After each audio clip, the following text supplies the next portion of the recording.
pero encendido. O sea, miren esto lo que escribe él aquí en su Twitter. Dice, muchos pidiendo encarcelar a los no vacunados, encerremos en las casas, nos encerramos en las casas, negamos tratamientos médicos, prohibieron entrada a comercio, vigilar a los vecinos, los médicos, no existe inmunidad natural, todo eso es lo que dijeron, asintomáticos, están enfermos.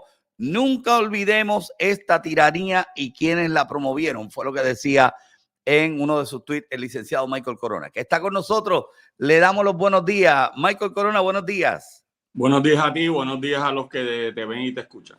Bueno, tú sabes también que la gente es de memoria corta, pero ¿tú crees que esta tiranía que se realizó, la gente la ha olvidado o todavía le sigue en su mente? Lo que pasa es que, en particular en Puerto Rico, la mente histórica del puertorriqueño contemporáneo es bien corta. Y si no se denuncia esto, pues se vuelve a repetir. Y a mí no me gusta que la gente como que piense que dijeron algo y de momento el tiempo pasó y la gente se olvide de las posiciones que adoptaron cada cual en aquel momento. Porque ahora es fácil adoptar una posición acomodaticia y una posición pues más racional. Pero había gente en los medios que estaban exigiendo tener a los no vacunados, como yo, por ejemplo, encerrados en su casa, que no podían salir ni a la farmacia ni al supermercado.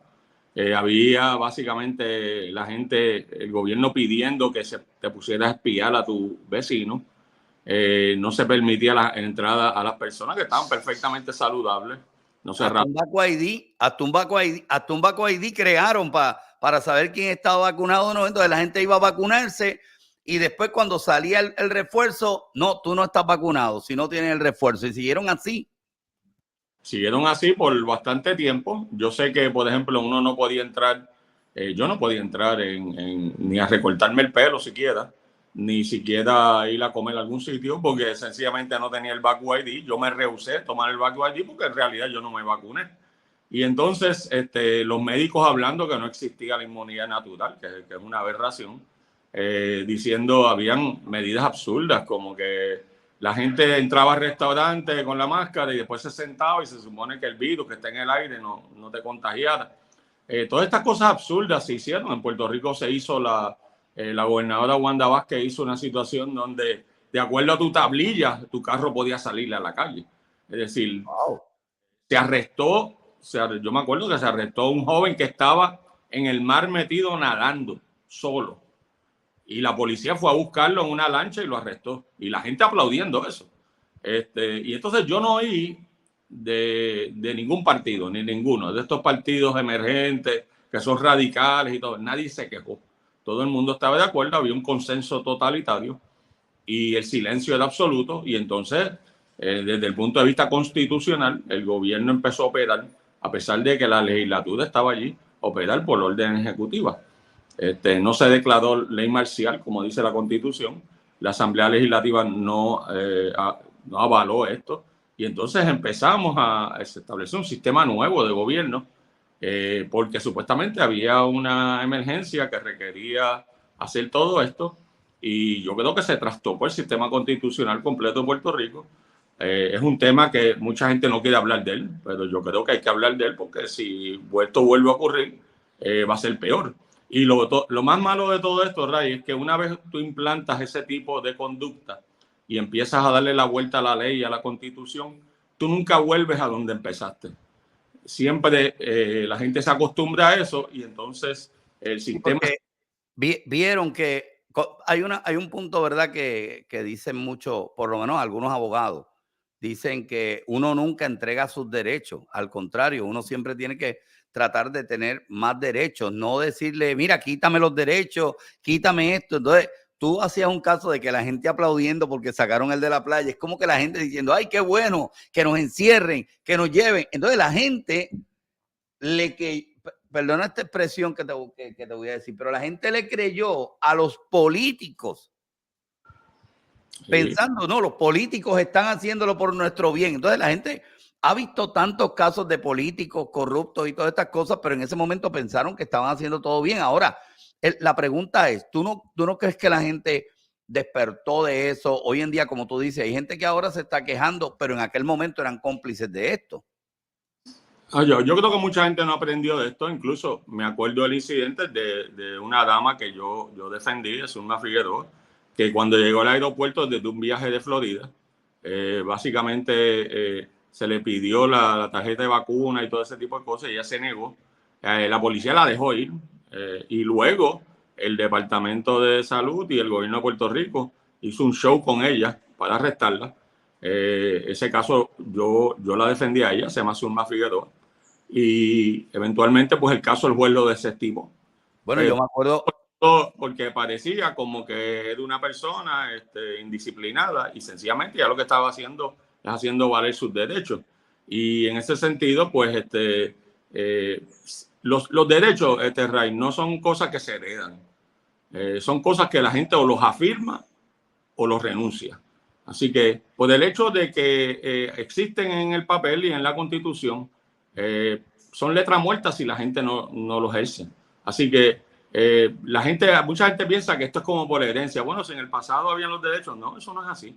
Y lo de la pandemia a mí francamente me preocupó desde el punto de vista no solamente social, ¿verdad?, sino desde el punto de vista legal. Creo que tuvo unas consecuencias nefastas. Creo que me llamó la atención que nadie en la oposición política, excepto unas legisladoras del Proyecto Dignidad, empezaron a quejarse de esto. Y verdaderamente fue aterrador ver el silencio de la gente, bueno, de la comunidad médica. De funcionarios electos que han sido electos para alguna posición, los del Proyecto de Dignidad y Elizabeth Torres, que levantó la voz. Y entonces aquí tenemos una situación donde llegó el punto de que el secretario de Salud, un funcionario no electo, empezó básicamente a legislar. Y entonces las órdenes ejecutivas del secretario de Salud tenían más autoridad que las legislaturas, que las elegimos nosotros. Tenía más autoridad de que los otros funcionarios electos. Eso no puede ser. Y entonces se quedó como una cuestión. Le dijeron, luego de que empezaron a relajar las restricciones, entonces el gobierno de Puerto Rico le dijo, bueno, secretario de Salud, tú decides si los comercios privados van a abrir y cómo van a abrir. ¿Y cómo es eso? El secretario de Salud no lo eligió a nadie. Él no consiguió el aval de la Asamblea Legislativa, que es el cuerpo que tiene que dar ese poder. Y entonces el sector privado aprovechó eso para restringir a sus empleados, para votar los empleados que no se vacunaban. Y eso es una barbaridad y eso no se puede repetir. Así que me parece que es importante denunciar esto porque empezamos a olvidarnos de lo que había pasado hace escasamente un año, 2 años atrás. Y eso es totalmente negativo para la democracia. Es tremendo punto el que hemos hablado hoy. Algo más, ¿verdad?, que entiendas por ahí que está ocurriendo que deberíamos de añadir el día de hoy. No, a mí me parece que fue bien importante el informe del fiscal especial Durham sobre Donald Trump y la colusión, la llamada colusión de elecciones. En el 2016, Hillary Clinton pierde las elecciones. Obama, en la transición, Obama está en el poder y se usa la CIA, el FBI, los servicios de inteligencia para hacer una investigación. Usaron los medios también, especialmente el Washington Post y el New York Times se prestaron para utilizar lo que le llamaban el Steele Dossier, que es un informe de un ex agente de inteligencia británico lleno de falsedades para decir que Donald Trump se había puesto de acuerdo con servicios de inteligencia rusos para ganar las elecciones de forma fraudulenta. Y el informe salió, tiene más de 300 páginas y revela las actuaciones impropias del FBI, de las agencias de inteligencia de Hillary Clinton, mintiendo y sin tener ningún tipo de evidencia, comenzaron a alegar de que los servicios de inteligencia rusos habían ayudado a Donald Trump.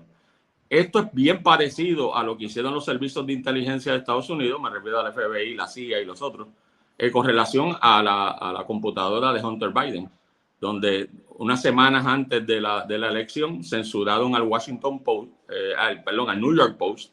O sea, pero ahí lo hicieron al revés. Ahí en una usaron las inteligencias para con noticias falsas destruir a un oponente político y en otra con una información que ya se corroboró que la computadora existe, lo usaron para tapar eso. Exacto, dijeron que la computadora no era cierta, que no era de Hunter Biden. Ya ahora sabemos, después de las elecciones, obviamente, que Hunter Biden ya admitió que la computadora es de él. Todas estas cosas demuestran una situación bien peligrosa desde el punto de vista del sistema republicano de gobierno. Es cómo agencias de inteligencia y burocracia se prestan para hacerle el juego a los políticos demócratas. Y entonces Hillary Clinton, irónicamente, la persona que no era presidente y que era secretaria de Estado, que tenía material clasificado en su teléfono personal, es exonerada por el FBI de James Comey, y entonces ella se le permite hacer todas estas cosas ilegales, a mentir al público, y no tiene ninguna consecuencia. Y eso demuestra lo vil que ha sido la propaganda demócrata contra Donald Trump. Lo han atacado como ningún otro político en la historia de Estados Unidos. Y esto merece pues un comentario. Los medios masivos, como participaron de eso, muchos de ellos, como el New York Times y el Washington Post, pues mantienen un silencio total sobre esto. Así que desde este punto de vista me parece una noticia importante para comentar. El otro día, Michael, vi un reportaje de 47 segundos en Telemundo, hablando de esto, 47 segundos. De los 47 segundos, 10 segundos era un banner de Telemundo de suscríbete al canal. O sea que el reportaje duró 37 segundos. Tocaron el tema así y yo dije, wow, esta gente cuando la mentira de que los rusos y Trump intervinieron en las elecciones, ellos estuvieron primeras planas, análisis investigativo, coberturas especiales, y en este momento callado. Sí, es una cosa verdaderamente preocupante cómo los medios de comunicación privados se van al servicio de un partido político, porque eso es lo que estamos hablando. No es que se están al servicio de ninguna ideología, de un partido político. Y estas personas han quedado impunes. Creo que la Cámara de Representantes Federal va a seguir sus investigaciones sobre esto. Han salido a relucir de las investigaciones de la Cámara de Representantes, mayoría republicana, incluso el dinero que ha recibido la familia Biden de parte de gobiernos extranjeros, de Rusia, de Ucrania y de otros lugares. Y la prensa ha optado por ignorar estas informaciones que están corroboradas porque vienen del IRS precisamente. Y entonces esta tendencia de esconder evidencia que es contraria a los intereses del Partido Demócrata, que tenemos que observar, y por eso es importante utilizar los medios sociales alternos para poder obtener la evidencia que no te van a dar el resto del llamado mainstream media, porque si usted no está al tanto de eso, usted no está bien informado sobre lo que está pasando. Y si usted se deja llevar puramente por CNN y los otros grandes conglomerados de noticias, usted básicamente está desinformado de lo que está pasando.